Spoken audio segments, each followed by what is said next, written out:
présent, nous allons modifier la structure de cette base. Nous avons vu que nous manquions notamment de valeurs pour le champ domaine. Modifier la structure de la base se fait via l'onglet Catalogue. On a ici la définition de la base, les langues en jeu et les champs aux différents niveaux. Au niveau de la notion Entry Level, nous avons l'illustration, le domaine, la source. Au niveau Index Level, nous avons la définition. Et au niveau Term, au niveau du terme, nous avons le statut, la remarque, le contexte et la source. Les valeurs pour ces types de champs sont soit texte, soit pick list, c'est-à-dire une liste de valeurs possibles. Le domaine a 3 valeurs possibles: international, administration, éthique. Nous allons modifier cette définition de base pour ajouter des champs et ajouter des valeurs aux champs. Ceci, c'est le nom convivial tel qu'il apparaît dans la liste. Donc, si je veux ajouter l'espagnol,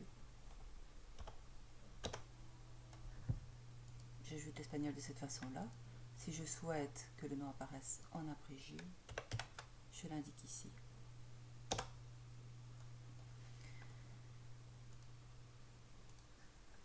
Ici, je peux ajouter des champs. Par exemple, je peux ajouter un champ grammaire.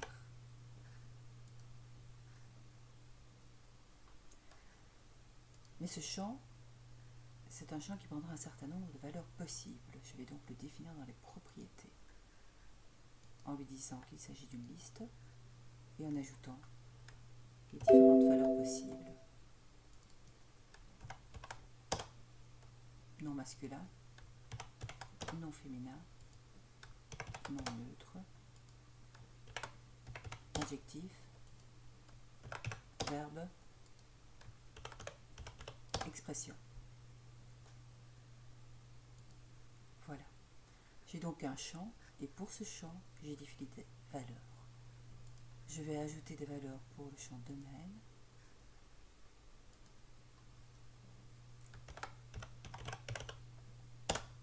Finance dans ce cas-ci. OK. Suivant. Ici, on crée la structure de la base. Au niveau de la notion, nous avons l'illustration, le domaine et la source. Au niveau index, donc de la langue, nous avons la définition. Au niveau du terme, nous avons le statut, la remarque, le contexte, la source. Nous allons ajouter la grammaire. Je sélectionne grammaire à droite, terme à gauche et je clique sur ajouter. Suivant, terminé. OK. Et il peut mettre à jour la définition de la base qui apparaît avec les modifications. Je vais à présent modifier les fiches. Le financement participatif, je vais lui ajouter comme domaine finance.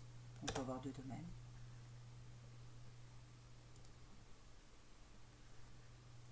J'enregistre. Ledger.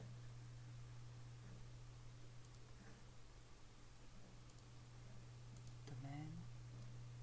Finance. J'enregistre. J'en profite pour tester mon hyperlien. Comme ceci.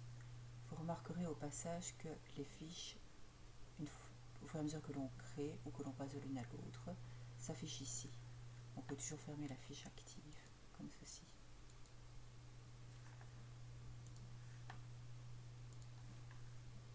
Et je reste sur ce script.